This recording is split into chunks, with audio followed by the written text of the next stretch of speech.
All right, it's Friday, and we got great questions, as always, here on the Mailbag edition of the Morning Pitt on youtube.com/Panther-Lair.com. I'm Chris Peak from Panther-Lair.com. You see the website below, Panther-Lair.com, Pittsburgh.rivals.com, the most comprehensive source of Pitt sports news on the internet. We have all kinds of Pitt coverage, football, basketball, and recruiting.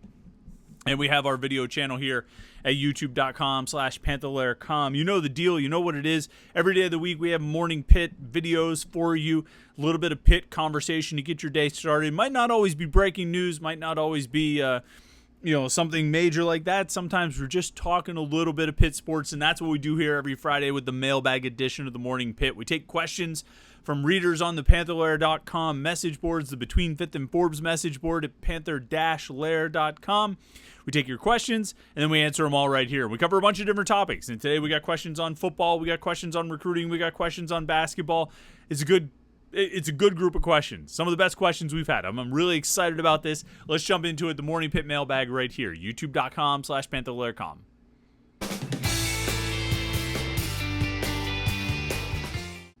Yeah, it's Friday. It's always my favorite day of the week for a lot of reasons, like we say.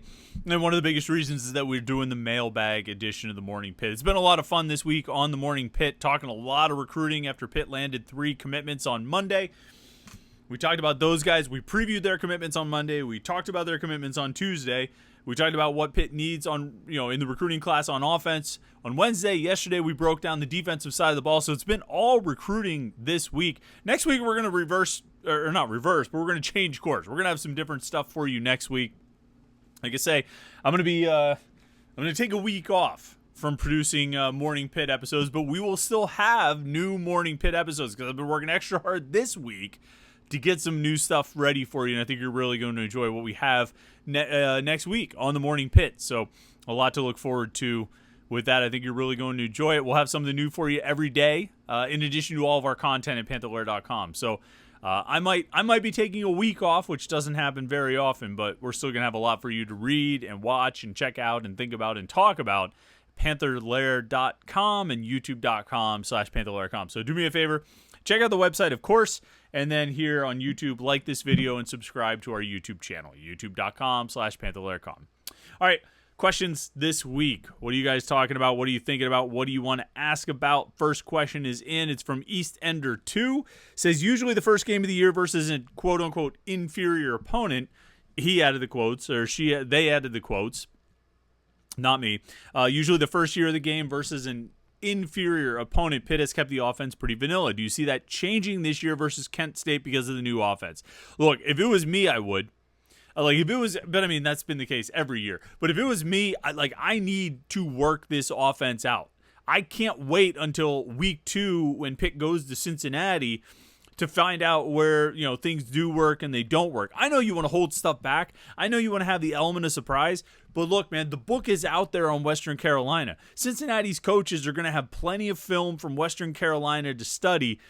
And there'll be differences. There'll be changes in the offense. It'll be different what Pitt does. What Pitt does this year will be different from what Western Carolina did a year ago and over the past 2 years, 3 years, whatever it is.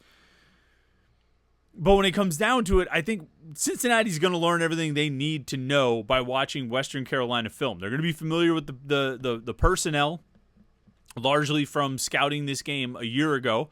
If you think about it, the running backs that they scouted for this game a year ago are here. Just Rodney Hammond.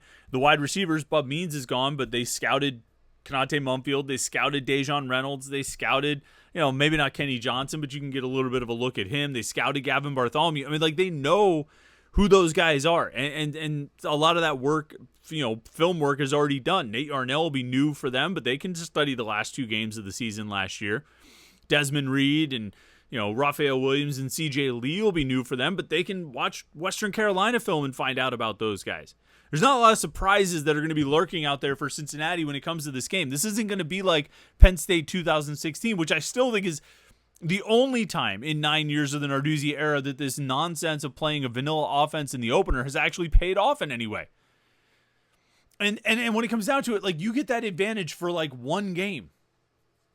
You get an advantage against your week 2 opponent.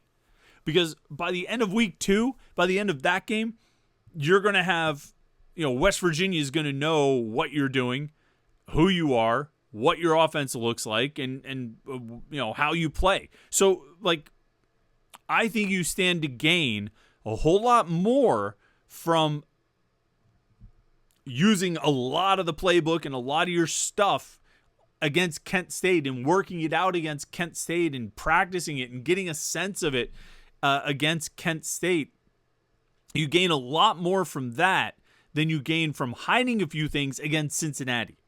I think working those things out against Kent State and actually trying to go for it a little bit is going to help you much more over the course of the whole season than whatever element of surprise you would get for one game against Cincinnati. But that's not your question. Your question isn't what would I do. Your question is what do I think Pitt will do? And I'm just sort of afraid that Pat Narduzzi is stubborn enough to still try to hide things and hold things back. And I don't know what to say about that. I don't know what to do about it. I've complained about this kind of thing for a long time. You remember even 2022. I think whoever the FCS team they played at the end of September that year, Rhode Island maybe, was that the Rhode Island game? I think it was Rhode Island. And it was Keaton Slovis's first game back. He got hurt in the Tennessee game, didn't play at Western Michigan, came back for the Rhode Island game. And I'm like, okay, if he's back, you got a lot of things to figure out with this passing offense, this passing game. You need to go out there and work it out a little bit. You need to practice. You need to practice against another team, and that's the opportunity that this game provides you. And they didn't. They just ran the ball the whole game. It was you might as well have just rested Keaton Slovis another week. There was no reason to even put him on the field because you didn't gain anything. Any actual effective, productive work came out of that. And so I look at the Kent State game sort of the same way. I mean, this is not even an FCS opponent. It's a more quality opponent. You're going to need a little more of your offense probably to beat them. And even if you don't, you stand to gain a lot because this is a brand new offense that you're going to be putting on the field for the first time. You need to find out if it works. And you need to find out what parts of it work. You need to find out if it can actually go. And you need to find out all the things you're going to need to iron out for week 2 at Cincinnati. You don't want to go into the Cincinnati game having gotten very few meaningful snaps actually playing this offense, using this offense. But I'm not the one who has to make that decision. Pat Narduzzi is going to have to decide if he wants to hold things back or if he wants to actually try to make his football team better. Well, that was sort of a loaded way to phrase that, wasn't it? But seriously, that's what it is. Do you want to play coy and be all smart and gamesmanship and try to trick Cincinnati so they don't know that you're going to use tempo? Or do you want to actually make your football team better and give yourself a better chance of winning games? Seems like a no-brainer to me, but what do I know, right? Let's see. Next question. Tito Beagle, says, can we get a Derek Davis update? Well, he's on the team. He's a running back. Transferred from LSU, went to Gateway. You want to know an update? And this might be the most concrete thing you're going to get until we actually see if he gets on the field. He spoke to the media during spring camp. And you might be like, you're an idiot. What are you talking about? I've talked about this before, and I probably talked about it during spring camp. At some point, I think around COVID, and when we came back from COVID and started covering practices and doing press conferences in person again, Pat Narduzzi chooses who we speak to. You can make requests for players, but ultimately he's going to decide on the list. And your requests are kind of irrelevant. He's going to choose which players to send out. And he doesn't choose to send out guys who are doing nothing.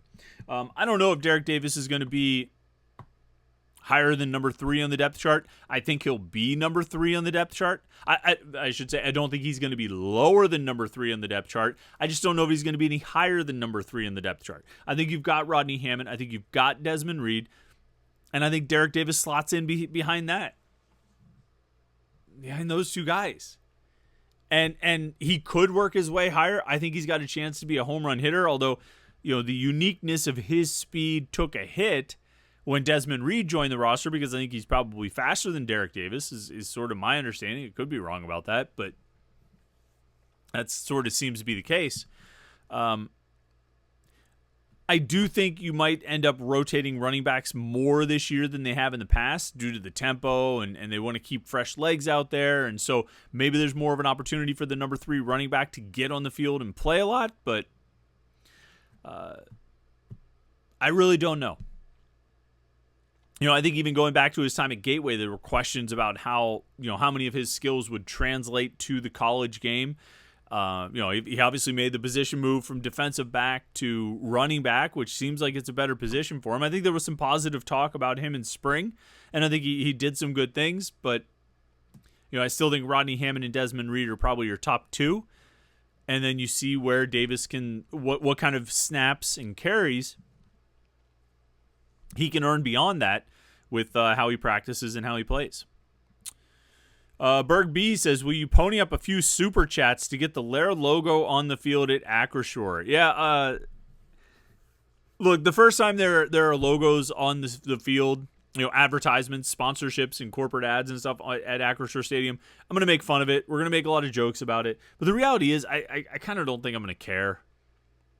Beyond just making some jokes about it. I just don't think it's going to matter. I tell you what, a baseball field is pristine.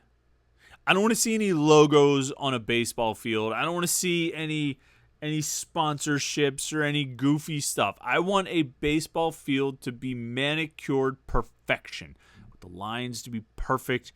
I want the squares, the rectangles of the batter's box to be perfect. I want the mound to be perfect. I like all the mowing patterns in the outfield. If they, whatever they want to do. Like, I want pure crystal perfection from a baseball field.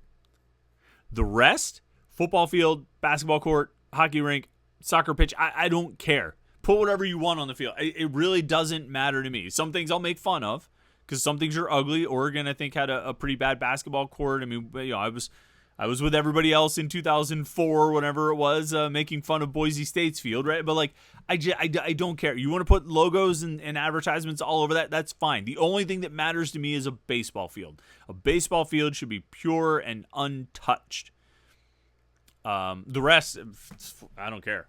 Put whatever you want out there. And yeah, if you people want to, donate to the podcast and donate to the website enough that we can pay to put, that would be awesome. We have a Panther-Lair logo on the field, on the grass at Acrisure. That would be great. But I don't care if they do it. Just on the broader topic. If they want to do it. I don't care. Make more money. Let's see. Semenja says the opener is in next month. Yeah, technically the opener is August 31st, so it is next month. What's your prediction for offensive touchdowns versus Kent State and total yards for Nate Yarnell in that game? Bonus prediction, who wins the best ribs this year? Let me tell you something about Ribfest. Ribfest kills me. Because Ribfest, depending on when the game, I think, is Kent State a noon game? Did I see that? So maybe this won't apply this time, but so many times Ribfest, I'm walking into the stadium before the game, and I'm walking through Ribfest, and it smells amazing. I can't believe how good it smells. I want to eat all of the things, but I've probably just eaten lunch, or I'm about to go in and eat, and I'm going to work. I don't have time to stop and eat ribs and drink lemonade. I'm going to work. But then by the time I leave the stadium at the end of the game, all the rib vendors are like packed up and closed, usually for like a 3:30 game. They're all packed up and closed. A noon game, we'll see if anybody's still hanging around. But once the crowds have mostly rolled out, those rib vendors aren't really hanging around waiting for like 5 media guys to walk out. So I've never had ribs at Ribfest. For all the years that Ribfest has coincided with Pitt's home opener, I have never had ribs at Ribfest. That's a bummer. As far as offensive touchdowns versus Kent State and yards for Nate Yarnell, I'm going to throw an early prediction of, you know what? Let's get wild with it. It's a Friday, baby. 4th of July, America. Pitt's going to score 5 offensive touchdowns against Kent State. And Nate Yarnell will throw for like 267, maybe 272. Maybe 243. And they'll run the ball a lot. But they'll score 5 offensive touchdowns. That's my prediction for Kent State. if they open up the offense. If not, it might end up being like that Villanova game in 2016 when it was like 28-7 and one of the touchdowns was on a kick return or something like that. I hope it's not that. It very well could be.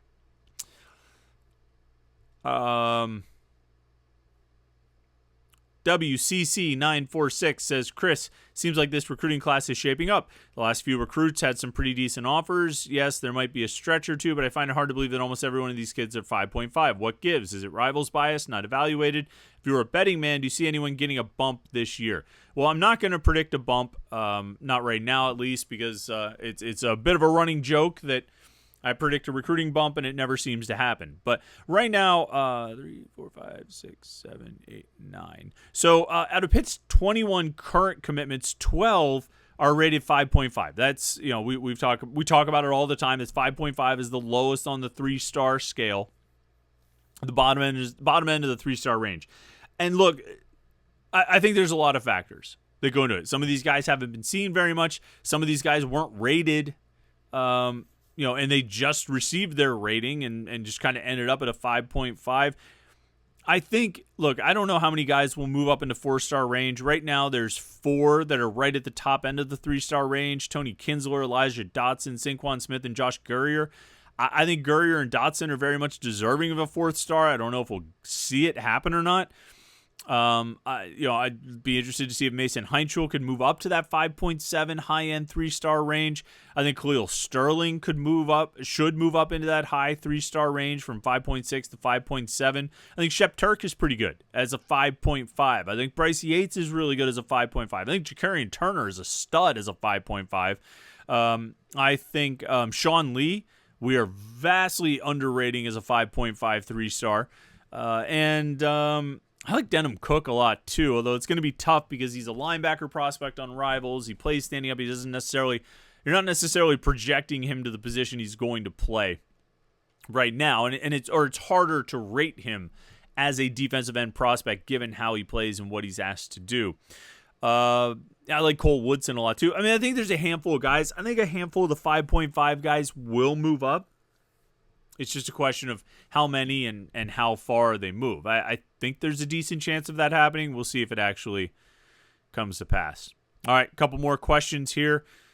Let's see. Joey David asks a Pitt Hoops question from a center court board topic. How many Pitt players will average 10 points per game next season, and who do you think they will be?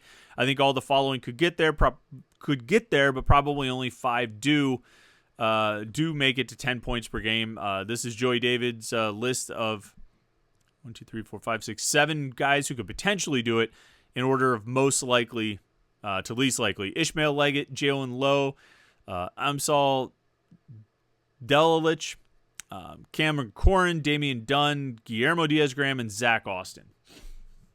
This is an interesting list. That's a good list.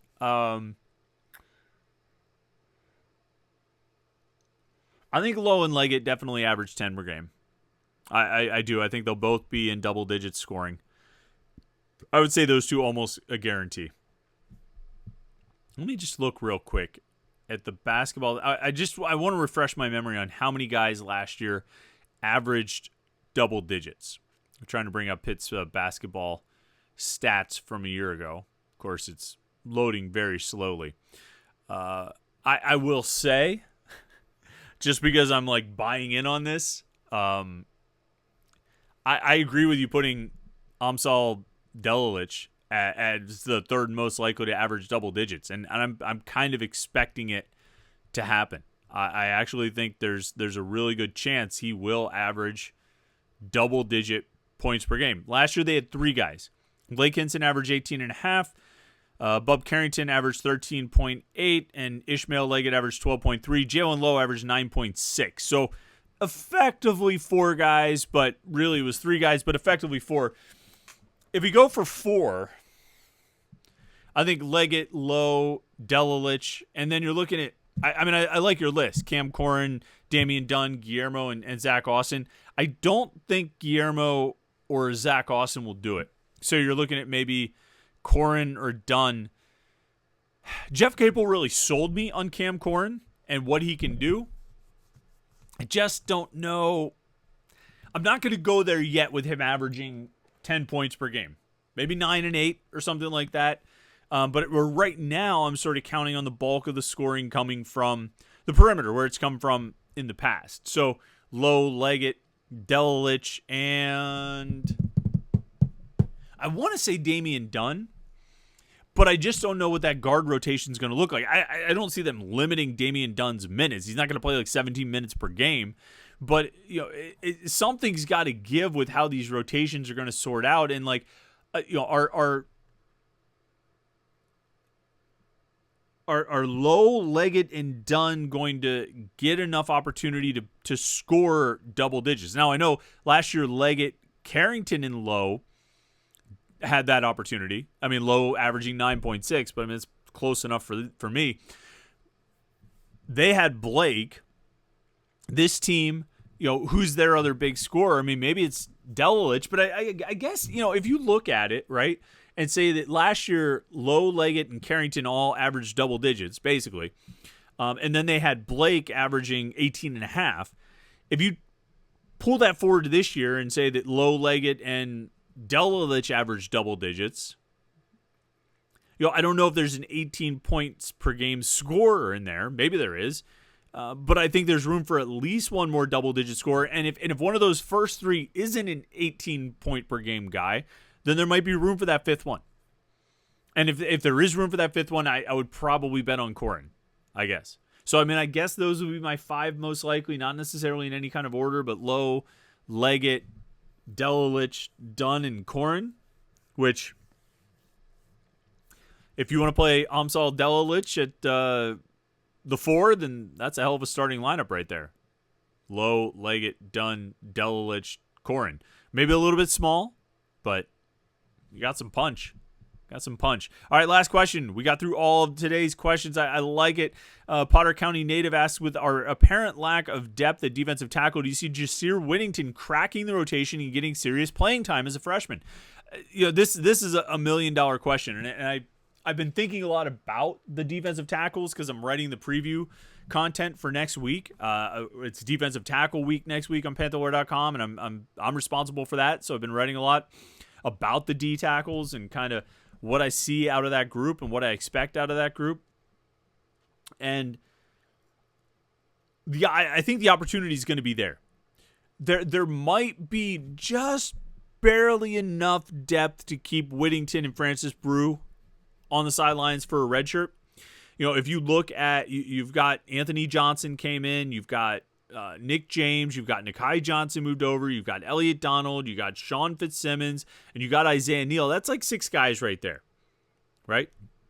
Johnson and Johnson, Donald, James, Fitzsimmons, and Neal. So that's 6 guys where you can potentially go 3 deep. And not necessarily in that order. I think Isaiah Neal is going to take a big jump this year. But that's 6 guys where you could potentially go 3 deep. And if you can keep those guys healthy and they can play well, even if like your bottom 2 are like Elliot Donald and whoever, then I think you can get away without relying on or without burning the red shirts for Whittington and Brew, if that's your goal. So it's really going to depend on those guys. The depth, there are a lot of questions about the depth of the defensive tackles. There's not a lot of experience, not a lot of career production. The resumes aren't exactly inspiring, but there's some numbers. So you might be able to find usable players out of that group and maybe hold off on using the freshmen unless they earn it on. You know what I mean? Unless they just push their way into the 3 deep or the 2 deep. So we'll see. That it's going to be an interesting position to watch all season. Like I say, I was really interested in it because I wrote about it all this week for next week's defensive tackle preview content. That stuff was pretty interesting to write. I had to dig on some research. I think at the end of the week next week, we'll have the top 5 defensive tackles in the Narduzzi era. And if I thought doing the top 5 quarterbacks in the Narduzzi era was tough, that was tougher. That was tougher, actually. The defensive tackles were easier than the quarterbacks. The quarterbacks were really hard, though.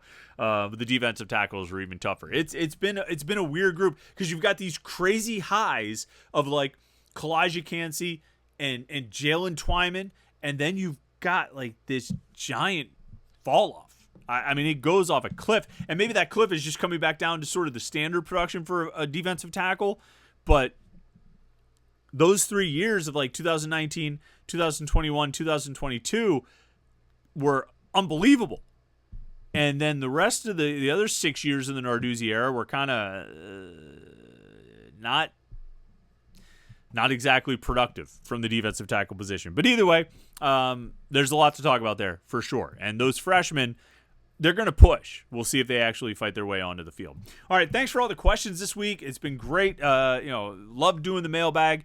And if you enjoyed this, like this video and subscribe to our YouTube channel, youtube.com/Panther-Lair.com. Don't forget to check out the website, Panther-Lair.com, Pittsburgh.rivals.com. Don't forget, we'll have lots of Pitt content for you right here at youtube.com/Panther-Lair.com next week. Some things I think you're really going to enjoy. We have a new Morning Pitt every day. Lots of content on Panther-Lair.com. So stay tuned for all of it. And, thanks for watching the videos this week. It's been a lot of fun. I hope you had a great, safe, happy 4th of July yesterday. Enjoy your Friday. Enjoy your weekend. We'll have Morning Pitts for you next week, and then I'll catch up with you the following Monday when I get back from vacation. But don't worry. You'll have stuff every day to check out. So thanks again. I appreciate it. Like and subscribe, and we'll talk to you next week right here in the Morning Pit, youtube.com/Panther-Lair.com.